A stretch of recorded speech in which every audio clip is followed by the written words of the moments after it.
तो देखिए, अब मोदी सरकार ने फैसला ले लिया था और उसके बाद अब देखिए कि किस तरीके से पाकिस्तान में पहलगाम में हुए हमले का बदला लिया गया है। पहलगाम आतंकी हमले में स्थानीय सैयद आदिल हुसैन भी मारे गए थे। उनके पिता सैयद हैदर शाह ने कहा कि वो सेना के साथ हैं। भारत में आज आतंकियों को जवाब दिया गया है। सुबह का वक्त जब इस ऑपरेशन को अंजाम दिया गया, पाकिस्तान में मुंहतोड़ जवाब दिया है। भारत की ऑपरेशन, देखिए पाकिस्तान के लोगों में भी दहशत, आपको लगातार बता रहे हैं, भारत की ऑपरेशन सिंदूर से पाकिस्तान के लोगों में दहशत का माहौल अब बन चुका है।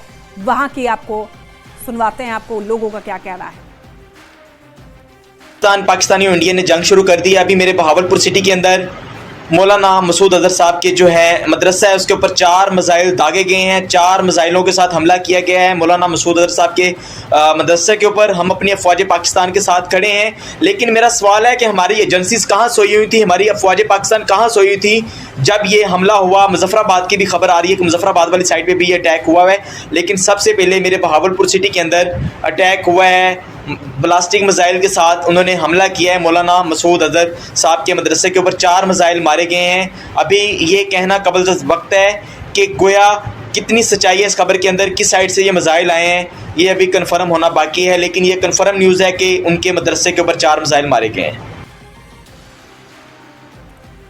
तो ये जो आप बयान सुन रहे थे, वो ये भारत का कोई नहीं है, बल्कि ये पाकिस्तान का नागरिक है जो ये बता रहा था कि कहां कहां मिसाइलें छोड़ी गई हैं, कहां कहां पर अटैक हुए हैं। हालांकि अभी पूरी तरीके से जानकारी उनको भी नहीं है, लेकिन जो एक्शंस लिए गए हैं, जो हमले भारत की तरफ से पाकिस्तान में किए गए हैं, ये बात सच है 100%। वहां के नागरिक भी ये बात कह रहे हैं, वहां के सैन्य अधिकारी भी ये बात कह रहे हैं कि हाँ, पाकिस्तान में नुकसान हुआ है। कई मस्जिद जो है वो ढा दिए गए हैं और कई ऐसे ठिकानों को ध्वस्त किया गया है जहां से आतंकी अपना पूरा नेटवर्क चलाते थे।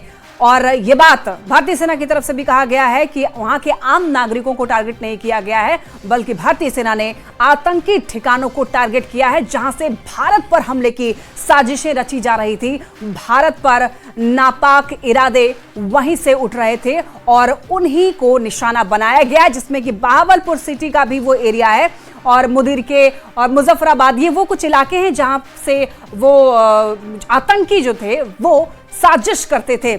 अब आपको आइए ऑपरेशन सिंदूर से रिलेटेड कुछ बातें बताते हैं और वो कौन कौन से ठिकाने थे उसके बारे में भी आपको बताएंगे, कैसे हमला हुआ है और वो कौन कौन से ठिकाने जिसको भारतीय सेना ने टारगेट किया था। तो आपको देखिए बताने जा रहे हैं ग्राफिक्स के जरिए ऑपरेशन सिंदूर में। सबसे पहले आपको बताएंगे कि कौन सा वो जगह जिसको टारगेट पर लिया गया था। ये देखिए, ये अलग अलग आपको तस्वीरें दिखा रहे हैं ऑपरेशन सिंदूर में कौन कौन सी जगह को टारगेट किया गया था। तो आप देख रहे हैं टीवी स्क्रीन पर, लगातार आप देखते रहिए। बहावलपुर पाकिस्तान का वो सिटी जहां पर अभी वो पाकिस्तानी नागरिक भी बहुत बता रहा था, लश्कर का हेडक्वार्टर मुरीदके में जिसको टारगेट किया गया। ये वो 9 ठिकाने हैं जहां पर जिसको टारगेट किया गया है ऑपरेशन सिंदूर के तहत। पहले से ये प्लानिंग की गई और उसके बाद हमला किया गया है। बहावलपुर सिटी, मुदीर के, मुजफ्फराबाद, ये वो इलाके हैं जहां पर आतंकी जो है वो आतंक को कैसे अंजाम दिया जाए, वो नेटवर्क जो है उनका कैसे काम करता है, वो सब यहीं से निकलता है। और इसी वजह से इन्हीं वो ठिकानों को टारगेट किया है भारतीय सेना ने और वहां के आम नागरिकों को नुकसान ना पहुंचे, इसका भी ध्यान भारतीय सेना ने रखा है। और भारतीय सेना ही है जो कि इतना सोचती है, वरना पाकिस्तान के लोग इतने पाक इरादे कभी नहीं रखते हैं। और देखिए, लगातार तस्वीरें आपको दिखा रहे हैं। आधी रात को पाकिस्तान किस तरीके से दहल गया, वो आपको हम सुबह से ही अपडेट दे रहे हैं कि क्या हुआ, किस तरीके से अंजाम दिया गया, पाकिस्तान में कैसे घर में घुस करके भारतीय सेना ने इस ऑपरेशन को अंजाम दिया है, कितने ठिकानों को टारगेट किया है, ये भी हम लोग आपको बता रहे हैं लगातार। और एक बार फिर से आपको प्रधानमंत्री का वो बयान सुनवाएंगे जिसको सुनने के बाद आप यही कहेंगे कि भारत सरकार जो है, जो कहती है वो करती है। अब आतंकियों की बची खुची जमीन को भी मिट्टी में मिलाने का समय आ गया है।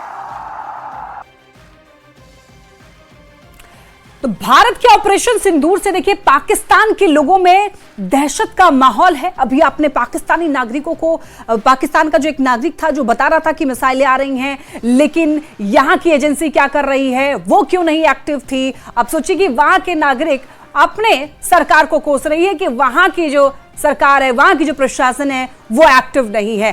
पहले से पता था कि युद्ध जैसा माहौल तो है, जो पहलगाम में घटना हुई है उसका मुंहतोड़ जवाब भारत तो देगा ही, और इसके बावजूद पाकिस्तान के लोग जो हैं वो देखिए क्या कर रहे हैं। ऑपरेशन सिंदूर से पाकिस्तान दहला हुआ है, पाकिस्तान के आम नागरिक भी डरे हुए हैं, लेकिन भारतीय सेना ने पाकिस्तान के आम लोगों को, वहां के सिटीजन्स को टारगेट नहीं किया है, बल्कि उन आतंकियों को टारगेट किया है जो कि पहलगाम में इस घटना को अंजाम उन्होंने दिया था। पहलगाम आतंकी हमले में स्थानीय सैयद आदिल हुसैन भी मारे गए थे। आपको याद होगा उनके पिता सैयद हैदर शाह ने यह कहा कि वो सेना के साथ हैं। भारत में आज आतंकियों को जवाब भारत ने दिया है। ये कह रहा हूं कि जिन छोटे जवानों की लाशें गई हैं उनका बदला आज फौज ने और गवर्नमेंट ने, नरेंद्र मोदी जी ने उसका बदला लिया है, तो हम इसमें खुश हैं।